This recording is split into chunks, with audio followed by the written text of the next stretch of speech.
Você está no podcast Relacionamento é Coisa Séria. Meu nome é Edu Baggio e eu sou criador de conteúdo sobre relacionamentos, estudante de psicologia e consultor pessoal para relacionamentos. Se a sua relação não está indo muito bem ou você está passando por um término doloroso, é só me chamar. E cá estamos para o episódio de número 113 aqui do podcast Relacionamento é Coisa Séria. E galera, o tema de hoje ainda é o abuso narcisista. A gente vai continuar falando de narcisismo. No episódio anterior, o 112, a gente falou sobre o que é o narcisismo e como neutralizar o narcisista. Eu espero de verdade que tenha feito sentido e ajudado todos vocês. E hoje é dia, então, de falar das vítimas, das pessoas que sofreram nas mãos de um narcisista e ainda estão juntando os cacos, tentando entender que caminhão foi esse que te atropelou. É ou não é? Eu sei que dói. O objetivo de hoje, então, galera, é entender por que é tão difícil identificar o abuso narcisista, por que é tão difícil se livrar dele, por que e como ele destrói a sua autoestima e capacidade de ação e defesa, por que você se sente tão culpada e destruída e como sair desse buraco rumo a relações mais saudáveis. Tá? Você não está sozinha, você não está sozinho e hoje eu vou ajudar vocês. E vamos nessa, galera. Hoje eu tô gravando o episódio no domingo, bem adiantado, porque eu vou viajar amanhã, segunda-feira eu vou para o Ceará. Então vocês estão me escutando aqui na quarta-feira, eu ainda estarei no Ceará, em Fortaleza, para visitar um cliente. E galera, é um prazer estar aqui no Ceará com vocês aqui em Fortaleza. Então um beijo, um abraço, a minha lembrança, o meu carinho aos cearenses. Se você é do Ceará, diz aí: Edu, você está na minha cidade ou você está no meu estado. Vai ser uma honra saber quem aqui me escuta que é do Ceará, beleza? E vai lembrar, galera, que vocês podem me seguir, vocês podem me acompanhar, me acompanhar no Instagram e no TikTok pelo @edu.baggio.psi. Os links para as minhas redes sociais e para o meu WhatsApp aqui para consultoria estão na descrição desse episódio. Eu queria agradecer vocês. Muita gente começou a seguir o podcast aqui desde a última semana. Estamos com números legais, mas sempre lembro, se você ainda não segue, se você ainda não me segue, segue aqui o podcast e não se esqueça de dar avaliação com as 5 estrelinhas, que muito ajuda o tio Edu a continuar existindo aqui nessa voz que vos fala, tá bom? E hoje é um dia muito especial, galera, porque marca um marco, uma mudança grande, estética, aqui pro podcast. Então você deve estar escutando já esse episódio com a nova capa. Se você estranhou aí meu rosto diferente, percebeu que a capa tá diferente, nossa, é que o podcast mudou? Não, só mudou a capa, tá? Por que eu mudei essa capa, galera? Porque quando eu concebi o podcast Relacionamento é Coisa Séria, eu pensei comigo assim, cara, vamos lá, eu gravei acho os 5 ou 6 primeiros episódios e já coloquei no ar 3 de uma vez, aí eu fui semana a semana abastecendo enquanto eu já gravava novos, E, gente, vamos fazer a menor ideia no que isso aqui ia dar. Não sabia que ia dar certo, ou que ia dar certo dessa forma, ser tão acolhedor a tanta gente, essa voz amiga que eu sei que vocês relatam que se sentem quando me escutam. E aí, eu preparei os 5 episódios e, te coloquei no ar. E aí, quando eu fui subir e aprovar, pra ficar aberto ao público, o Spotify me lembrou: você precisa de uma capa pro seu podcast. Eu falei: nossa, pedi capa. Nossa, tinha esquecido. Aí o que eu fiz? Peguei a primeira foto que eu tinha, que era decente, que é essa foto clássica que eu tinha, ali em cima, apoiado numa máquina de escrever. Eu gosto dessa foto porque mostra ali o meu apreço por leitura, por escrita, Aquela máquina de escrever era do meu avô, então ficou uma foto legal. E aí eu coloquei no Instagram, ali na parte Stories, coloquei lá o nome Relacionamento é Coisa Séria, com a primeira fonte que eu achei, e coloquei. Então, assim, não foi uma capa pensada, não foi uma capa, assim, conceitual, E acho que agora eu coloquei algo mais com a minha carinha, porque eu sei que eu tenho essa cara de fofo, de querido, de um rapaz, de um bom rapaz, mas, cara, eu percebo que o podcast, até porque vocês me relatam, não vou dizer que ele é agressivo, mas ele é intenso, eu falo palavrão, eu me solto aqui, então, assim, eu criei uma imagem mais desafiadora. Então, vocês vão ver nessa nova capa que tem cérebro, tem coração, tem o termo da psicologia, tem a questão de ser sem filtro. Então eu queria algo mais profissional e coerente com o perfil do podcast. Então recebam a nova capa a partir de agora. Valeu? E, gente, o episódio anterior, que foi o 112, que é sobre como neutralizar o narcisista, deu muito certo. Recebi muitas mensagens, tanto de seguidores aqui do podcast, quanto de seguidores do Instagram, TikTok e de clientes que escutaram e falaram: caralho, Edu, Muito foda, muito foda.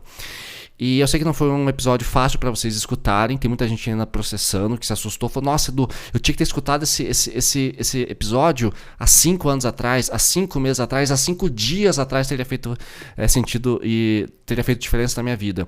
E, gente, eu sinto isso sempre que eu gravo um vídeo ou um episódio, porque muitas das coisas que eu aprendo pra falar aqui com vocês são coisas que, cara, se eu soubesse há 5, 10 anos atrás, minha vida era outra. Mas a vida é assim, né? A gente aprende, a vida é uma escola e a gente às vezes barra com o conhecimento necessário na hora que a gente menos espera ou às vezes tarde demais. Mas isso também significa que daqui em diante nossa vida vai ser melhor e mais atenta em relação ao abuso narcisista, né? Então, muita gente pediu para eu continuar falando sobre isso, fizeram algumas perguntas e essas perguntas criaram um episódio de hoje. Provavelmente o próximo episódio também fale sobre narcisismo, não sei, mas acho que sim. Então, se você chegou aqui de navio agora, né, caiu aqui de paraquedas, sobre o abuso narcisista, eu recomendo ouvir também o episódio 112 que fala sobre como neutralizar. Os dois juntos fazem a força, tá? Então tá bom, vamos começar, galera. Primeiro ponto, né? Por que as pessoas se tornam narcisistas? Né? Por que existem narcisistas nessa caralha de mundo? O que acontece, tá? Eu resolvi separar em dois fatores. O primeiro eu vou chamar, tá, uma liberdade poética, psicológica minha, eu vou chamar de hipervaidade. E o segundo fator eu vou chamar de falsa autoestima, tá? Vou explicar pra vocês. O que seria essa hipervaidade? A gente vive numa época, galera, em que todo mundo quer parecer que é maduro, todo mundo quer parecer que é adulto, que é responsável e principalmente que é bem resolvido. Então mais vale parecer do que ser. Isso se reflete principalmente no Instagram, né? A gente não mostra o nosso lado fraco, a gente não mostra o nosso lado triste, é sempre foto na academia, pô, treinei hoje, tirei foto, tá pago, né? Eu não vejo ninguém fazendo fotinha lá, saindo da terapia, assim, com a foto do divã, da cadeira ali onde você sentou no consultório do seu psicólogo e colocar assim, hoje a terapia tá paga. Ninguém faz isso, né? Sempre assim, é academia, é correr, é triatlo, é crossfit, né? Então olha só, saindo com os amigos, tô num bar, tomando uma cerveja, tô aqui assistindo Netflix, tô em casa, uhul, liberdade, a vida é boa, boas vibes, ok. Só que a gente mais parece do que é, mesmo que a gente não seja. Então assim, acho que ser vulnerável hoje em dia não é apreciado, ser triste não é apreciado. Então assim, ser frágil, mostrar a sua tristeza, mostrar o que está te machucando não é mais apreciado. A gente vive uma felicidade, um nível de felicidade tóxica que ela tem que aparecer. E aí que eu chamo de hipervaidade. A gente tem uma vaidade com essa maturidade falsa, com essa ser adulto, mas a gente não é, a gente é imaturo, a gente é bem resolvido, mas não é. Então existe essa hipervaidade. Então as pessoas se tornam falsas, e isso gera um narcisismo, porque você cria um personagem bem resolvido, e isso leva aí a falsa autoestima. O que seria essa falsa autoestima? As pessoas confundem uma boa autoestima com arrogância, com orgulho, com uma felicidade forçada, com grosseria, com agressividade e com o controle dos outros. Então muita gente acha que assim, se eu sou arrogante, não, é porque eu sou foda, porque nada me derruba, eu tô sempre bem, eu supero qualquer parada, aqui não tem tempo ruim, né? Eu trato as pessoas como eu quiser, eu penso que eu quero, eu falo o que eu quero, do jeito que eu quiser, porque eu sou livre, eu sou dona do meu destino, eu sou o dono do meu destino. E né, a gente tem essa necessidade de uma felicidade forçada. Então isso que eu considero que é a hipervaidade com a falsa autoestima. E essa hipervaidade e essa falsa autoestima levam a um comportamento de defesa. Que comportamento é esse? Perdão.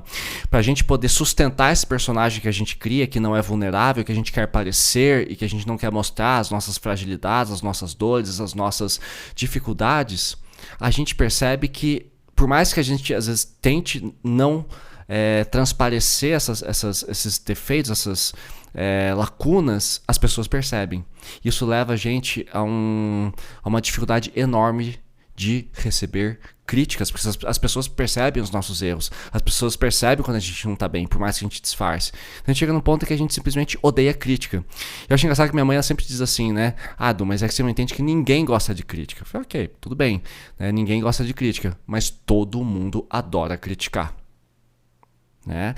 Acho que isso também leva ao narcisismo. Então a gente acha que a gente é especial, que nada vai nos abalar, mesmo aquele trabalho chato, você não quer deixar aquilo te abalar, porque a gente não pode mostrar que tá mal.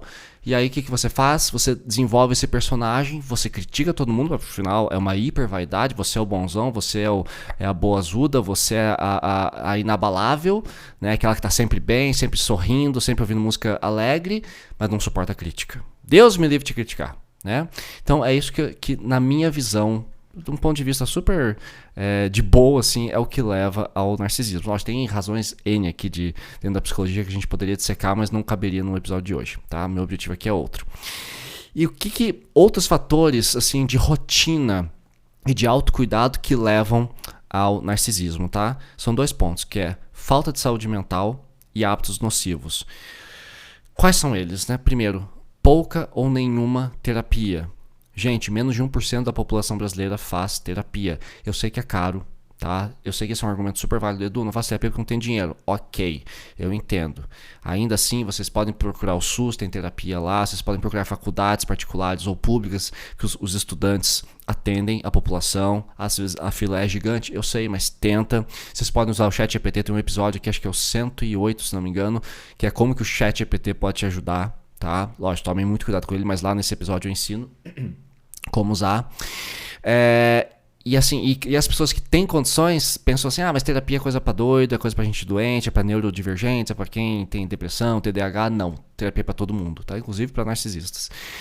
Outro fator clássico que é a falta de leitura, né? Pessoas que leem pouco e pessoas que têm pouco autoconhecimento. Então, quando você lê, né, livros bacanas, livros de autoajuda, livros de empreendedorismo, livros sobre conhecer a si próprio, isso faz diferença, né? Então, pessoas que buscam autoconhecimento. Outro fator que também leva, que é a falta de atividade física, né? E também a cultura ruim, a cultura machista que a gente tem no Brasil. Então o homem se sente na liberdade de fazer o que quer. Tem até um episódio aqui, que é o episódio 71, que fala sobre essa cultura ruim.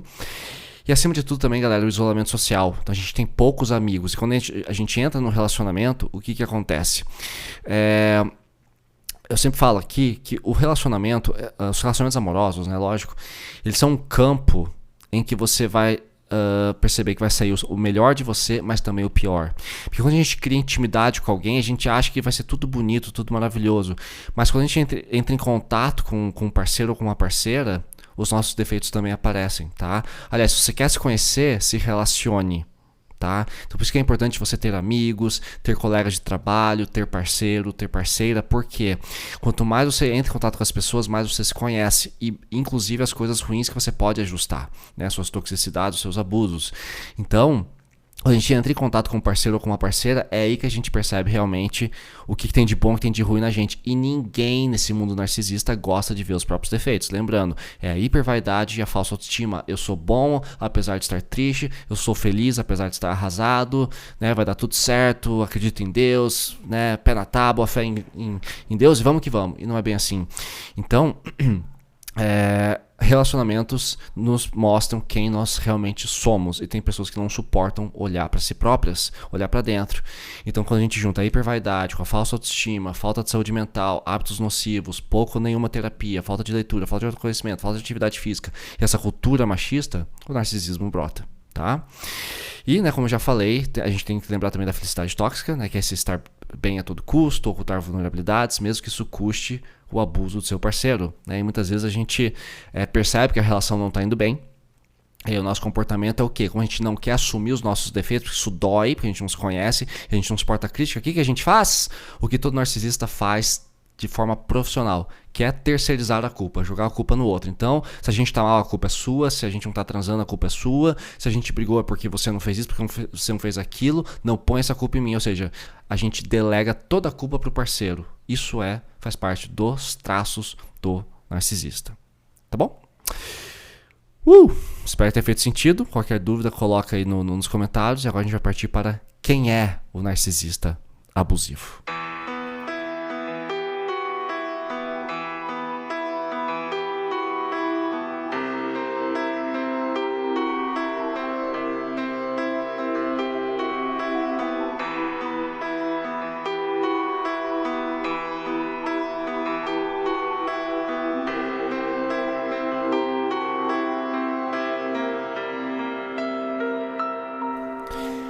Agora, galera, o que eu quero falar com vocês, né? É sobre quem é esse narcisista abusivo. Porque, assim, nem todo narcisista é abusivo, mas o abusivo é quase sempre narcisista. Calma, eu vou explicar essa frase. Mas antes, lembrando que vocês podem me seguir lá no Instagram, no TikTok. Não se esqueçam de seguir, não se esqueçam de avaliar com 5 estrelas. E querendo me chamar, é só clicar no link do meu WhatsApp na descrição desse episódio, tá?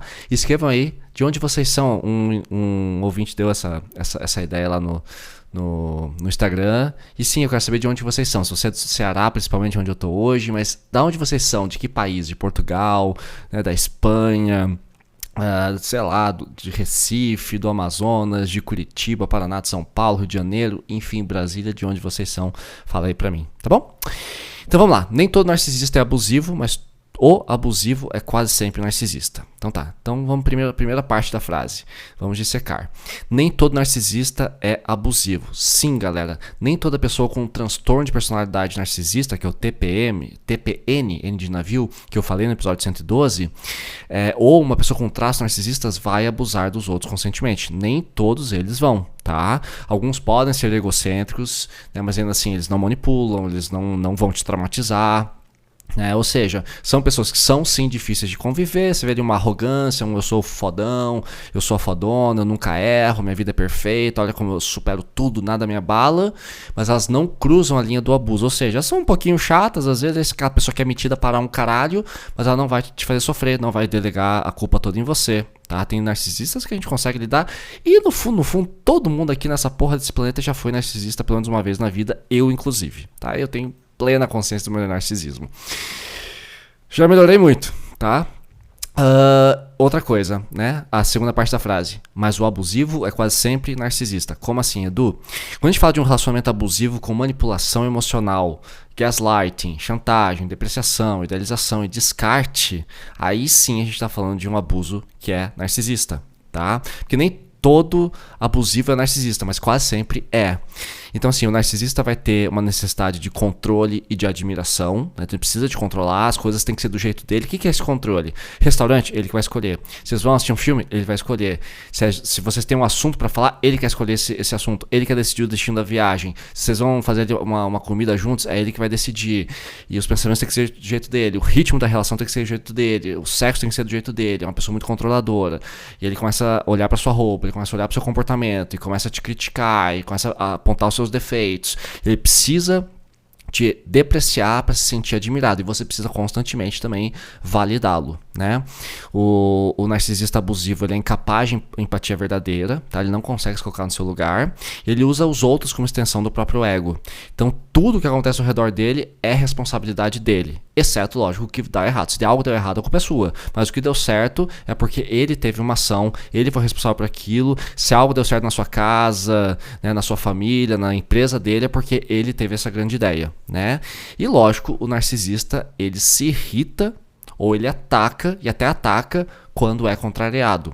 Então, como ele precisa preservar a hipervaidade, ele precisa preservar a falsa autoestima, porque lembrando, o narcisista tem uma autoestima de bosta. O narcisista, ele é o oposto do que ele mostra, ele é uma pessoa extremamente fragilizada e traumatizada, tá? Então o que leva ao narcisismo é o trauma. Então o que acontece? Ele precisa te derrubar, e ele não suporta quando alguém aponta um defeito dele. Ele não consegue, ele precisa colocar tudo debaixo do tapete, e aí ele se irrita. Então com a raiva que ele consegue se defender. Tá? Lembrando, eles são mestres de manipulação emocional e da sedução estratégica, né? Eles fazem você duvidar da sua própria sanidade, e dentro de um relacionamento geralmente tem 3 fases do que rola com um narcisista. Fase número 1, vocês já devem ter percebido, que é a idealização, né? Então eles te colocam no pedestal, eles são muito sedutores no começo, eles e elas, tá? Tem mulheres que também são narcisistas. Então essas pessoas te colocam no pedestal, fazem o que a gente chama de love bombing. Depois vem a desvalorização, que é te desmontar aos pouquinhos. Então eles começam depois que eles te colocaram no pedestal e te conquistaram, aí eles começam a te criticar, né? Eles começam a te desvalorizar. Você é dramática, você é sensível, você é fresca, você não sabe nada, você tá falando besteira. E aí você vai se desmontando, porque você começa a realmente duvidar de você.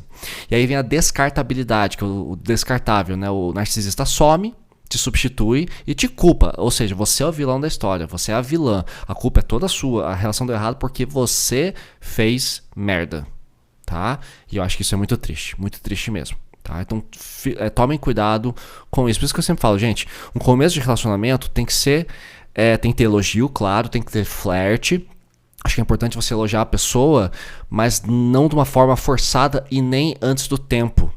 Tá? Por isso que eu falo assim, cara, vão com calma, observem um ao outro, faça os elogios, lógico, te achei bonita, gosto da sua voz, gosto quando você fala assim comigo, adorei sua roupa, nossa, adoro o fato de que você gosta de cavalos, gostei da nossa conversa hoje, o jantar foi agradável, adorei ver esse filme com você, e observa a pessoa, de repente o cara ali é um advogado, ou o cara é um, sei lá, um motorista, e poxa, admiro o seu esforço, tal, enfim, elogie, mas não, sabe, não precisa ser, nossa, você é incrível, você é o amor da minha vida. Meu, você acabou de me conhecer.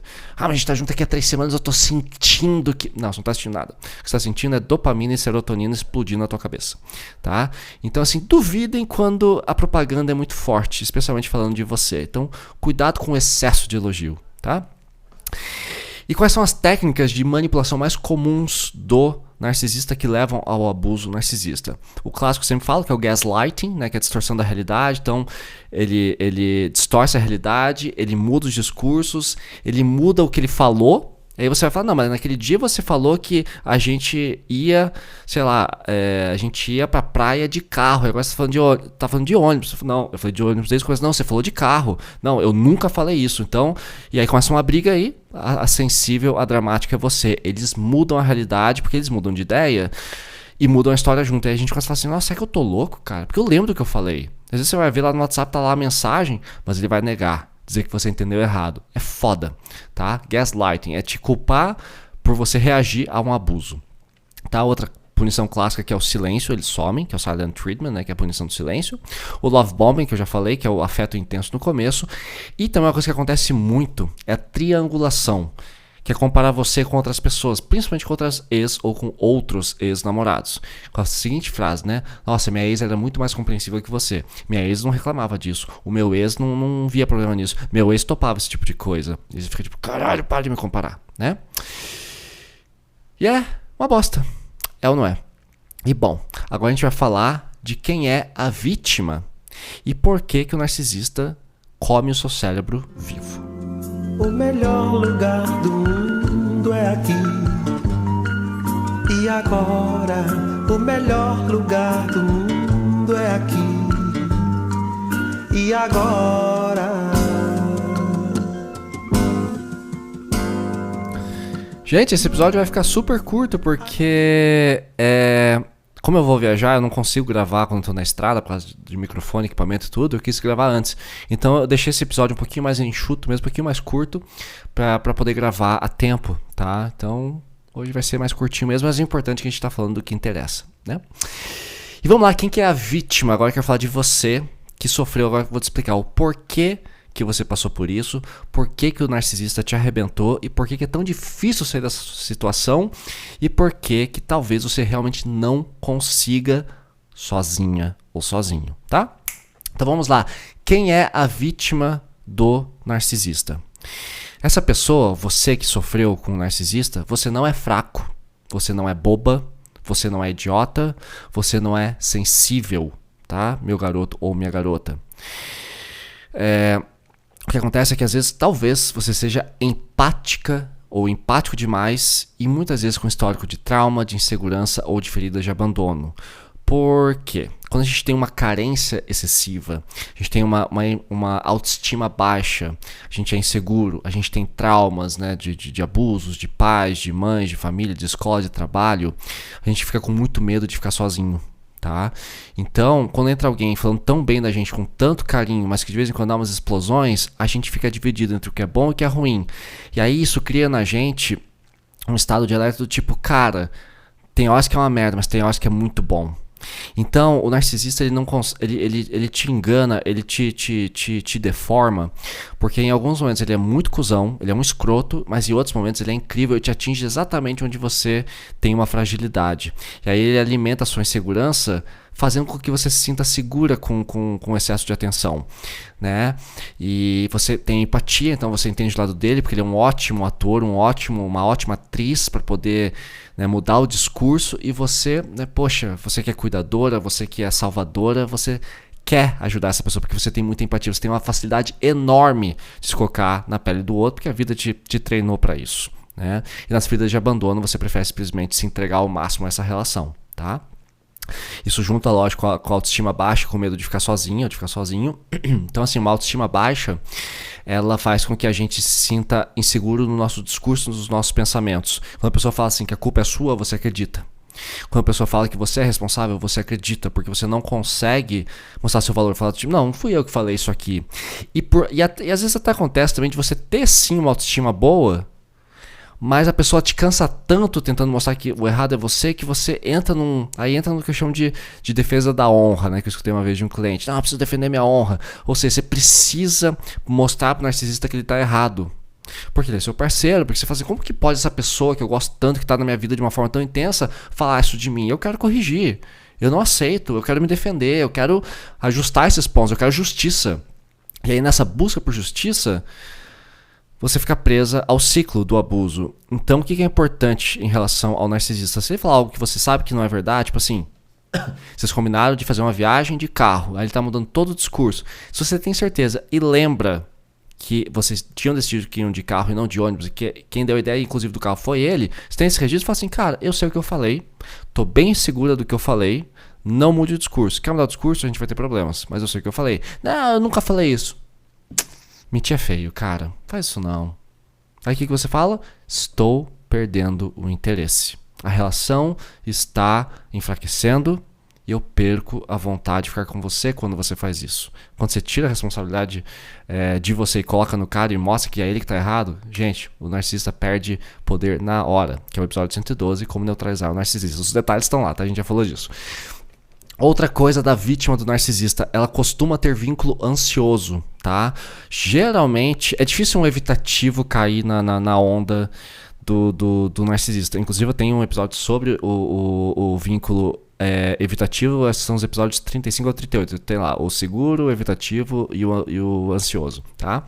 O evitativo, ele é tão superficial e tão raso nas relações que ele nem entra no papo narcisista, ele cansa, ele não gosta do love bombing, ele não gosta de atenção demais. O evitativo, ele evita. Já o ansioso não, o ansioso ele se entrega, e o ansioso, ele é por natureza inseguro, ele é overthinker, ou seja, ele pensa demais, ele busca aprovação, tá? O narcisista. O ansioso, ele tem uma tendência a uma carência mais forte, uma intensidade maior, e ele flerta com o emocionado. Eu tenho um episódio aqui que fala sobre o que é ser emocionado. Se não me engano é 80 e pouco o número. Mas procura aí. Relacionamento com coisa séria, vai lá na lupinha e coloca aí. Oh meu Deus, agora eu me perdi. Enfim, vocês lembram. Desculpa. Mas só pesquisar lá que vocês vão encontrar, tá? Então, o vínculo ansioso, ele busca aprovação e ele é leal até demais, tá? Então ele quer tanto aquele relacionamento, ele tem tanto medo de ficar sozinho, que ele fica na ânsia. Então, assim, o que fode com a cabeça do ansioso? Confusão. E quem que é especialista em criar porra da confusão na tua cabeça? Narcisista. Porque de um lado ele te elogia, ele não vive sem você, pausa pra aguinha. Ele te adora, você no céu e na terra, você é o tudo dele. Mas tem horas que ele te abusa, que ele é escroto com você, que ele não te respeita. Aí você fica, meu Deus, mas quem? E o que o ansioso precisa pra acalmar? Sentido. Ele precisa encontrar sentido, ele precisa encontrar lógica, ele vai começar a ruminar. Mas por que ele fez isso? Pô, mas ontem, eu lembro que ele falou com tanto carinho, não, a gente vai viajar de carro. A gente vai de carro, a gente vai parar nos postos, a gente vai de Curitiba a São Paulo de carro, curtindo, vendo a serra, parando pra comer pão de queijo no Soledade. Isso aqui não é patrocinado, mas bem que poderia ser. Então a gente vai parar lá no Soledade, no Graal, pra poder comer um pãozinho de queijo com café e com Coca-Cola. E aí quando vocês vão combinar, ele falou, não, mas a gente vai de avião. Não, mas você falou que é de carro. Não, eu juro, já era. Então assim, você precisa, o ansioso, ele precisa encontrar sossego por meio da combinação. As conversas têm que combinar. E aí ele quer provar a todo custo. Ele vai puxar print de conversa, vai tentar lembrar da conversa. E aí, gente, chega num nível de clientes meus que já colocaram GPS atrás da pessoa, já colocaram até detetive atrás de namorado, de marido, de esposa, pra ter certeza de onde a pessoa tá e comprovar que o narcisista tá mentindo, tá? Então isso é fruto da ansiedade. Outra coisa, né? Em muitos casos, né, o narcisista, a pessoa, a vítima do abuso narcisista, ela normaliza esse abuso porque ela se acostumou a amar com a dor, tá? Muita gente acredita que toda bagunça da relação é um sinal de amor, porque a gente aprende isso nas novelas, nos filmes, nos seriados, ou seja, o amor é intenso, então se a gente tá brigando, se a gente tá discordando, é porque tem tanto amor, que nossa... Até, acho que foi ontem que eu vi um vídeo no TikTok de uma menina, que ela mostra assim, acabei de ver meu ex, ela tava toda tremenda, nossa, o vídeo tem tipo 2 milhões de curtidas, ela tremenda assim, porque tem pessoas que sentem isso quando vem um ex, tá? Isso não é amor, gente, isso é ansiedade, isso é medo, isso é trauma, tá? Então, gente, desculpa a tosse, eu tomei muito leite hoje, leite ataca um pouquinho meu refluxo, perdão, tá? Então, assim, a vítima do narcisista, ela acredita que essa bagunça é um sinal de amor. E quanto mais tóxica fica a relação, mais você acha que, nossa, nós fomos feitos um pro outro.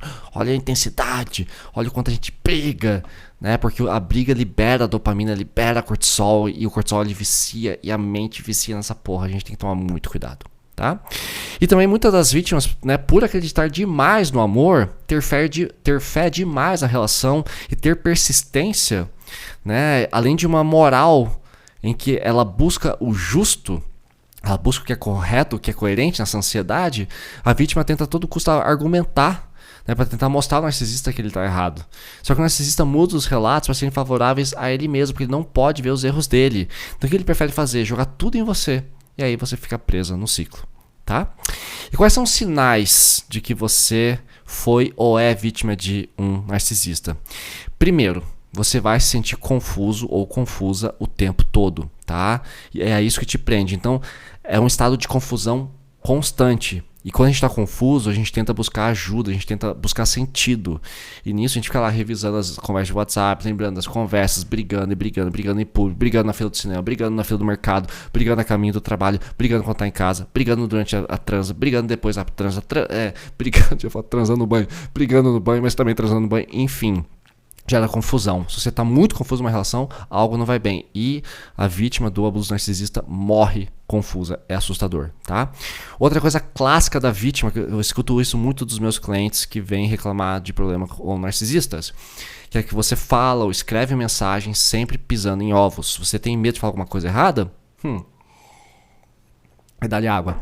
E o narcisista explodir com você. Né, dá medo. Aí você começa a aprender e você vive num estado de alerta, sempre cuidando do seu discurso para evitar que ele fique puto com você, porque ele vai te culpar, porque a culpa vai ser sempre sua. E aí você fica num estado de tensão. É muito triste isso, tá? As vítimas também evitam falar sobre esses problemas com amigos e com a família, por vergonha, tá? Por falar, mas tá vendo? Porque quando a pessoa vai se queixar, geralmente a família fica do lado do narcisista. Esse que é o pior. Tipo, mas, pô, se ele tá reclamando que você tá fazendo alguma coisa errada, né? Poxa, mas ele é tão legal que o narcisista conquista todo mundo, né? Eles são super sedutores, então a gente evita falar, porque também ninguém vai acreditar, vai falar que a gente tá fazendo drama, enfim, né? Outra característica clássica, um sinal clássico de que você é vítima de um abuso narcisista é que você não reconhece mais quem você é. A gente começa a perder a identidade. Por quê? Porque o abuso é tão grande, a confusão é tão grande, a ansiedade é tão grande que vira obsessão. E aí você começa a trabalhar mal, você começa a estudar mal, você já não consegue cuidar de você, você começa a perder sono, você começa a perder apetite ou ganhar apetite, ganha ou perde peso, então você já não se reconhece mais. E muitas pessoas que me procuram já nesse estado falam assim, Edu, eu não lembro mais o que eu queria. E eu pergunto pra pessoa, qual que é seu hobby, qual que é seu sonho para daqui 5 anos, em que projeto você tá trabalhando agora, você tá aprendendo algo novo, desenho, cerâmica, pintura, violão, você tá aprendendo a montar videocassete. Nossa, videocassete Edu! Estamos em 2025. Eu ia falar DVD. Ainda pior. Tá aprendendo a regular a sua TV a sua Smart TV. O que você tá aprendendo de novo?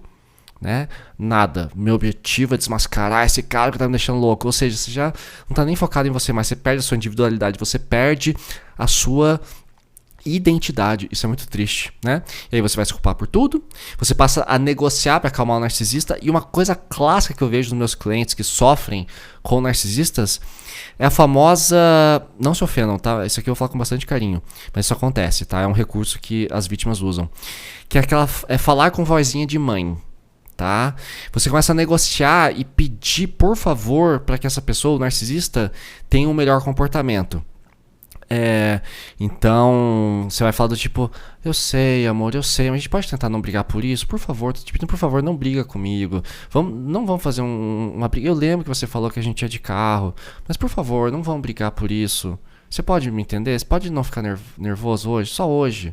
Calma, tá tudo bem. Ou seja, a vozinha de mãe, né? Você já virou ali, você tá pisando em ovos. Então quando você começa a negociar e pedir por favor, não briga, por favor, não faz isso comigo. Por favor, você prometeu. Ó, tá aqui o print. Não, por favor, não joga a culpa em cima de mim. Pediu por favor, você já perdeu o respeito. Tá? Então esse é um sinal. Se você já chegou no ponto da vozinha de mãe pedindo por favor, é um sinal de que você já é vítima. Tá? E procura ajuda. Procura ajuda porque isso realmente não é bom. E continuando, por que é tão difícil sair desse vínculo traumático? Inclusive eu tenho 2 episódios aqui no podcast que falam exclusivamente sobre isso, sobre o vínculo traumático, tá? São os episódios 5 e 11. Procura aí que vocês podem continuar o papo que a gente está tendo aqui, tá? Então o nome disso que você está sentindo é vínculo traumático.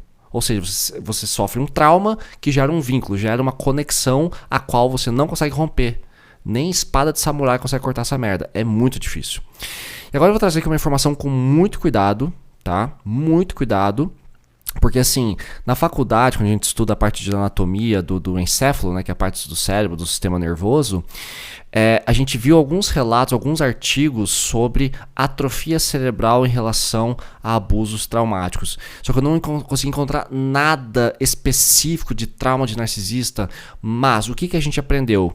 Que algumas glândulas do cérebro, lá no centro do cérebro, não vou entrar nos detalhes da anatomia agora para não complicar a vida, mas tem alguns secretores de hormônios dentro do nosso cérebro que ficam desregulados. Seria uma atrofia, uma incapacidade de produção.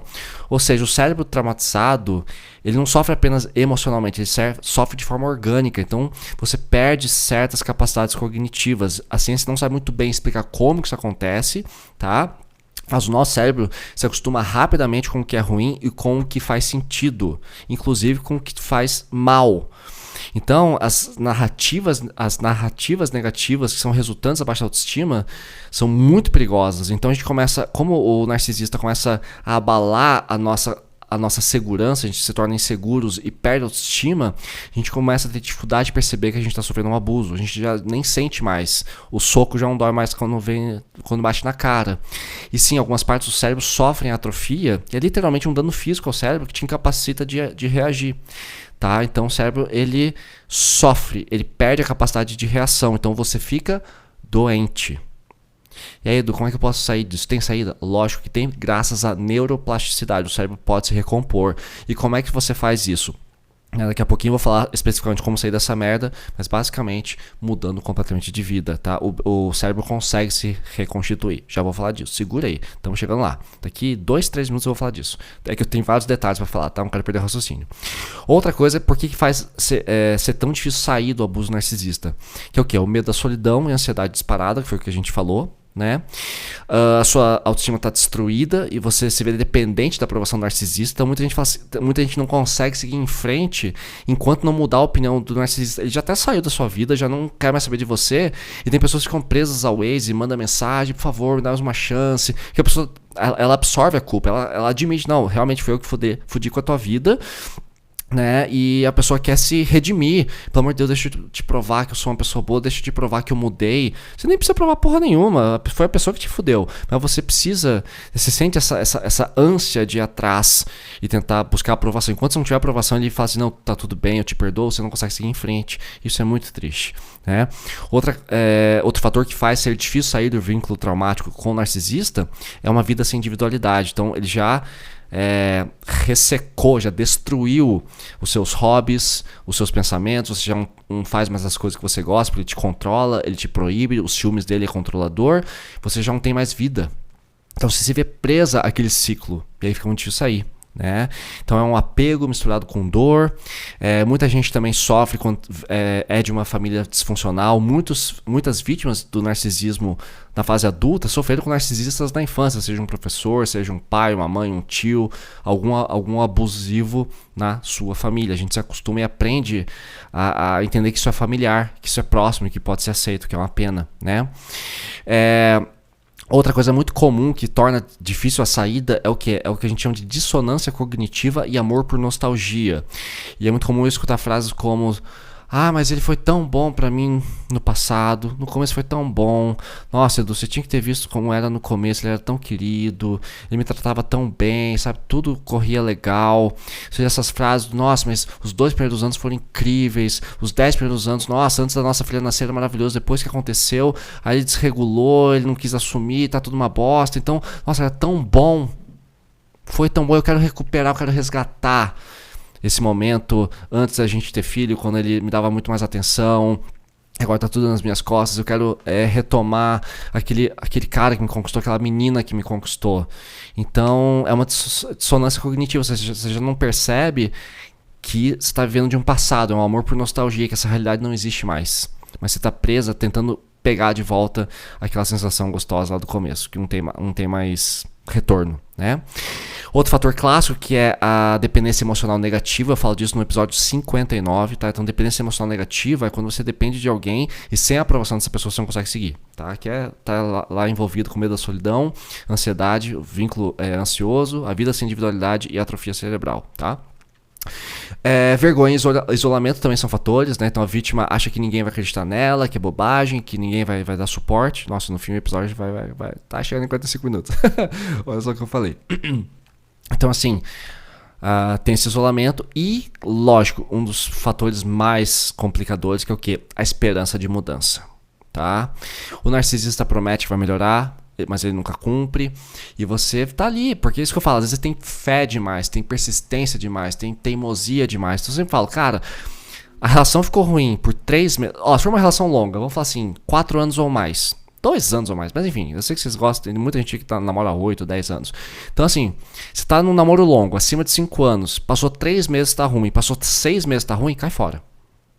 Ah, mas a gente tá junto há 5 anos, foda-se. Tem que ser bom, não vou dizer todo dia, mas com frequência. Tá? Você percebeu que a relação já degringolou, já não tem mais conserto, tá com muita briga, tá com muita invalidação, xingamento, já era. Mas Edu, a gente tá junto há 15 anos, foda-se. Tá? O presente é que tem que ser bom. Tá? O Gilberto Gil tem uma música que fala disso. O melhor lugar do mundo é aqui e agora. O melhor lugar do mundo é aqui e agora. Então assim, vocês têm que ter isso na cabeça. É o presente. Se o presente não tá bom, não importa um passado decente. Você sempre fala da Fórmula 1. Você é tão bom quanto a tua última corrida.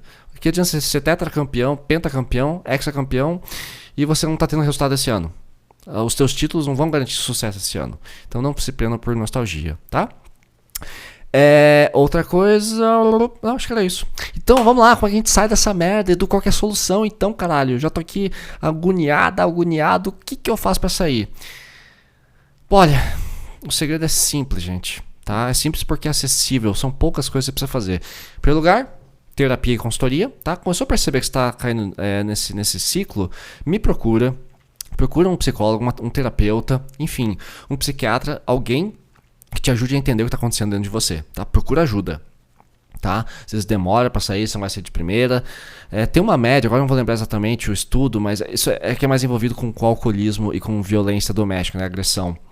Mas a vítima de abuso relacionamental, né, geralmente leva 7 términos para conseguir se desvencilhar de vez. Então, vocês vão precisar terminar em média 7 vezes para conseguir, tá? É difícil, demora, tá? Mas quanto antes você começar, antes você sai. Outra coisa importante para sair dessa porra toda é ter uma rede de apoio, tá? Então, amigos, profissionais, família que te apoia, que fala, não, eu sei que você está passando por um problema ruim e eu posso te ajudar, tá? Isso é bem importante. Coragem, né? Você tem que ser muito corajoso para conseguir se livrar desse abuso.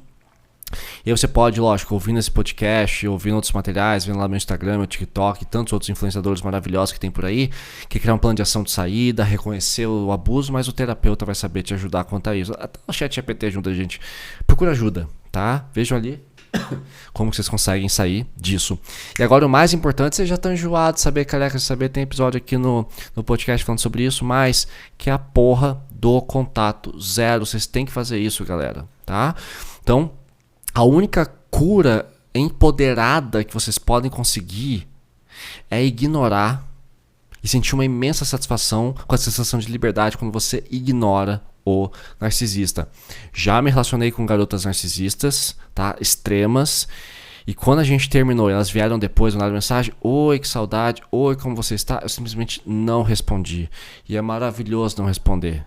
É maravilhoso, gente. Quando eu consigo resgatar, vem um cliente e a gente consegue chegar no ponto do corte total, é muito legal, porque daí a pessoa me manda mensagem: ó, Edu, ele mandou essa mensagem aqui, deixa eu ver, ele manda o print e fala: ah, nossa, que saudade, você é o amor da minha vida e tal. E eu pergunto: o que você fez? Ele falou: nada, não respondi, eu bloqueei. Falei: maravilhoso, é isso. Ou a pessoa já tá bloqueada.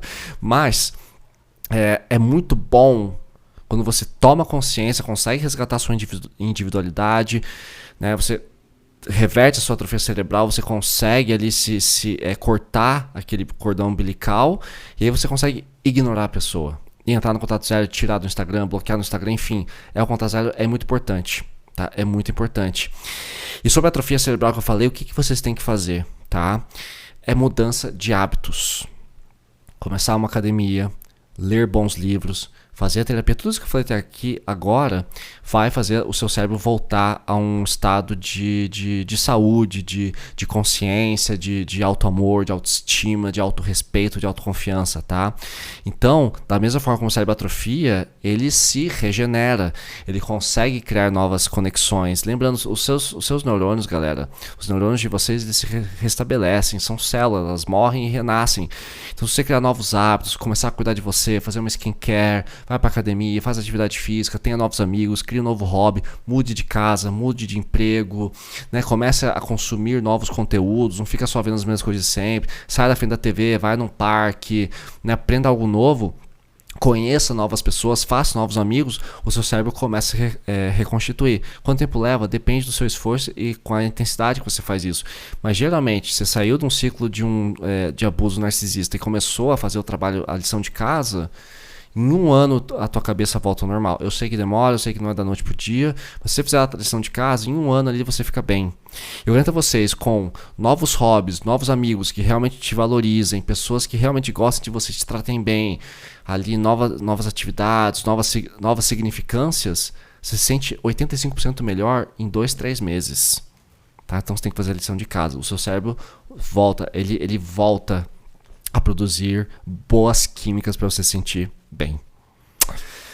Isso aí, chegamos ao fim. Realmente não ficou tão comprido quanto o tradicional, mas pra gente fechar aqui, a frase final pra gente refletir sobre esse problema todo, tá? Que é assim: ele dizia ou ela dizia que te amava, mas na verdade ela amava o poder que tinha sobre você.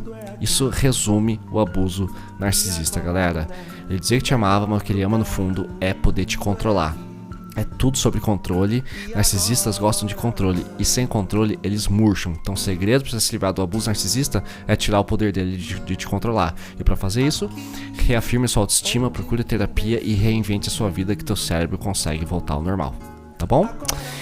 Agradeço você que escutou até aqui. Eu sei que esse foi um episódio difícil, cheio de gatilhos. Eu sei que a distância entre, às vezes, escutar a solução, receber um acolhimento para um podcast, você conseguir tomar atitudes e botar tudo isso em ação, pode ser um caminho longo, um caminho tortuoso, difícil, mas mais difícil do que se recuperar é continuar nessa relação. Então você tá nessa relação, acabou de sair de uma, bloqueia esse cara ou bloqueia essa guria, e cuida de você, porque tem saída, você pode sobreviver. Tá? Muitas pessoas saíram do abuso, você também é capaz, eu confio em você, tá bom? E obrigado por ter escutado esse episódio até aqui. Valeu, galera, fiquem bem, uma boa semana. Beijos! O melhor lugar do mundo é aqui. E agora, o melhor lugar do mundo é aqui. E agora,